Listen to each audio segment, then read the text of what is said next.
Good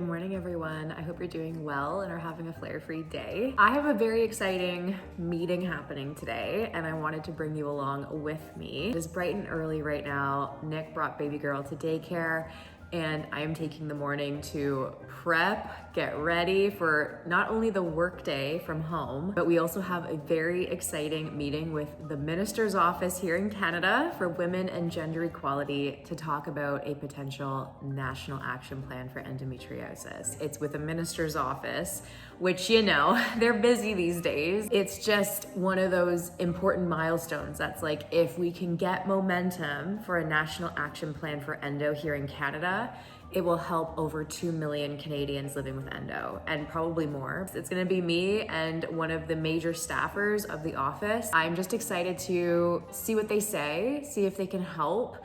A lot of the times when it comes to endo, they focus on health over women and gender equality, but it's an economic issue, it's a social participation issue, whole society issue when those with endo are impacted. My job today is to talk about the need, talk about the numbers, the research, the everything, and I am excited and nervous all at the same time. I advocate and I lobby or talk to the government every single day for my job. That's what I do. But I do it for different people. I do it for different interests. I do it for different companies. And when it comes to endo advocacy, I just have more heart palpitations. I have more excitement and anxiety around it because it's something that directly impacts me. The results of this advocacy impacts my life personally and impacts your life personally if you're in Canada. And like, there's just so much more weight to it and more importance to it for me that I'm like, I gotta get it right. I gotta practice. I gotta do everything right to get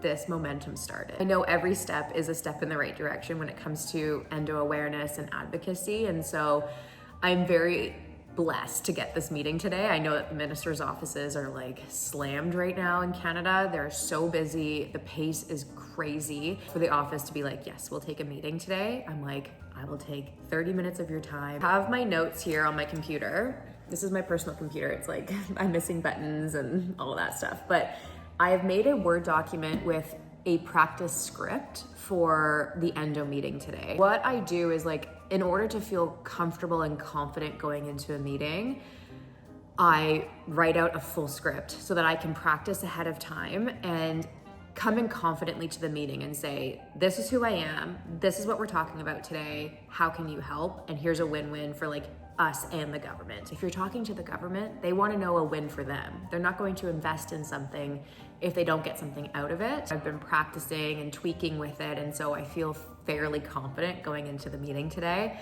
But I've been practicing a little bit this morning before going into my actual work, and I'm hoping for the best. And you know, every little step is a step in the right direction with endo advocacy again. Like I've mentioned, it's who knows where this meeting will go. Let's get the ball rolling for endo awareness and support here in Canada. We're doing it together. We're in the boat together. So with that, let's practice a little bit more before my actual work day. I'm putting my blazer on for this meeting, but I also have my shorts on still to be comfy cozy because that's the plus side of a virtual meeting. They don't see what's going on the bottom. So hopefully this looks presentable and my hair doesn't look crazy. Go to the meeting invite. I have about 10 minutes before the meeting is actually supposed to kick off, which is nice because I have a little bit of leeway time to kind of ground myself, get my breath organized, and get things in order here. I'm feeling nervous, but all part of the game, right? Just using your voice and your experience and just trying to make things happen. I'm in the waiting room. Hi. Hi, long time no see about the need for increased awareness around endometriosis. Just Health Canada funding under the Sexual Reproductive Health Fund works through the gender-based analysis and has that lens applied to it from day one, because that's something that's of interest and importance for us. so providing that guidance. Trying to move forward with that for the National Action Plan.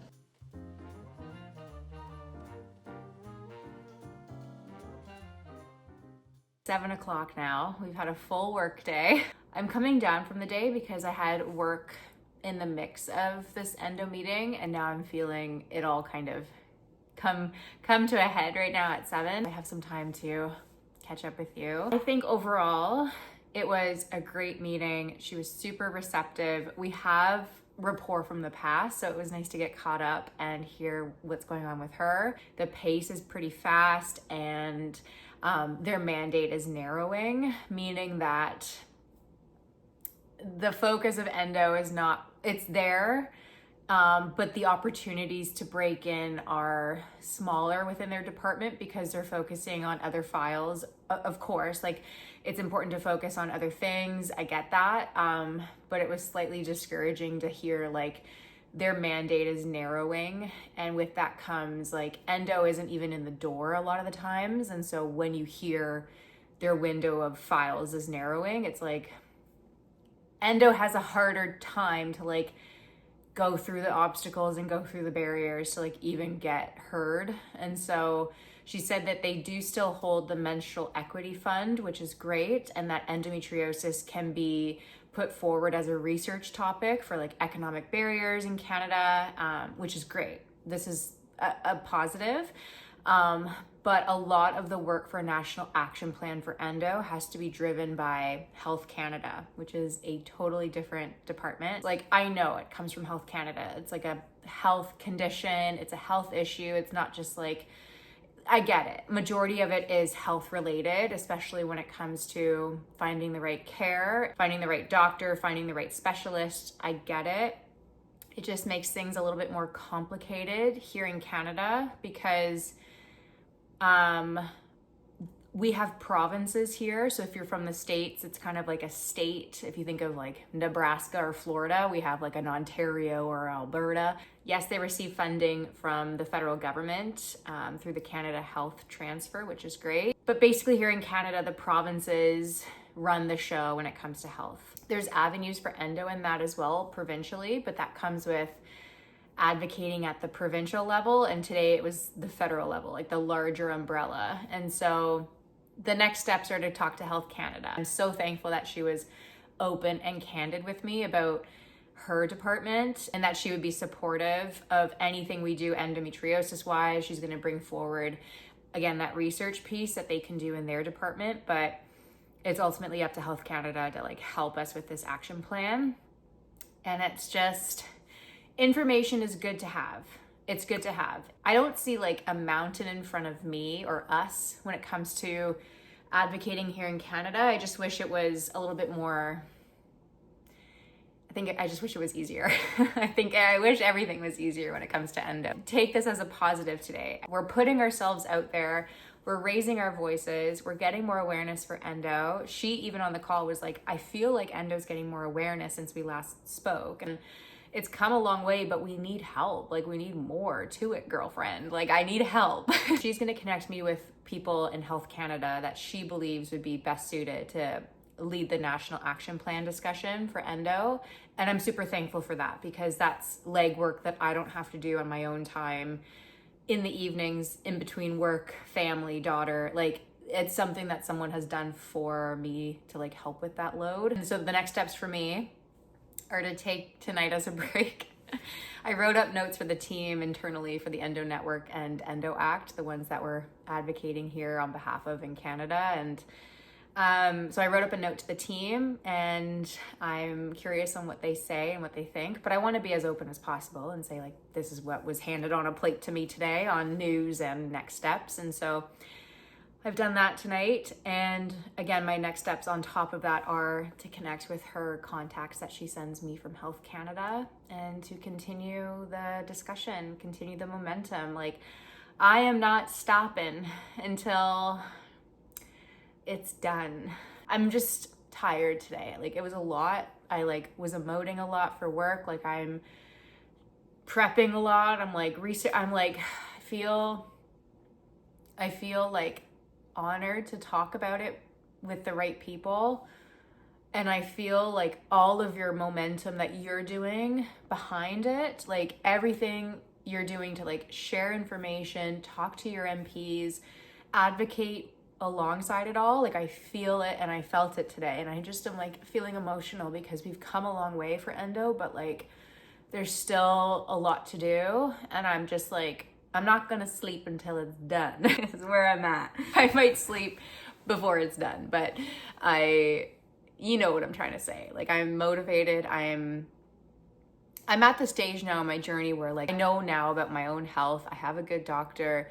It's now time to like put that energy into like something larger. And I feel it in Canada. I feel like we're buzzing for something and we're like at the cusp of something amazing for those suffering with endo. And it's like, yeah, I talk about all these meetings and all these things, but this is like the lived reality of people that go through this pain every day.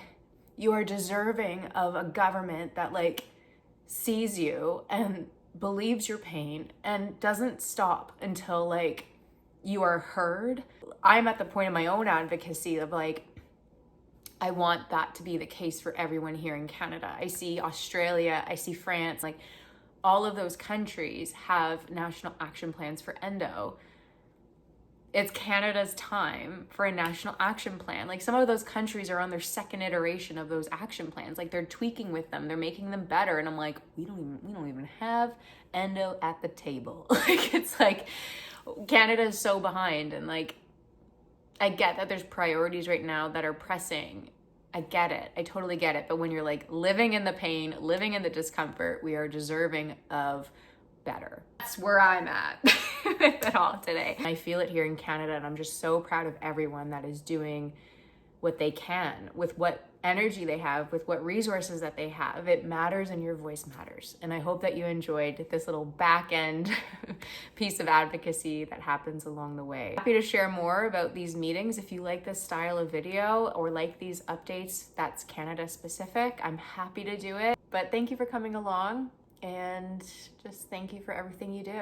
Keep it going, keep advocating. We're in it together. And I see how hard you're working to raise that awareness wherever you are, in your country, in your city, in your family, in your friend group, with yourself. I see it, and I'm so incredibly proud of you. So we're in it together, and I cannot wait to talk to you on the next one with hopefully more momentum behind a national action plan for endo, but every step counts. So cannot wait to talk to you then. Good night.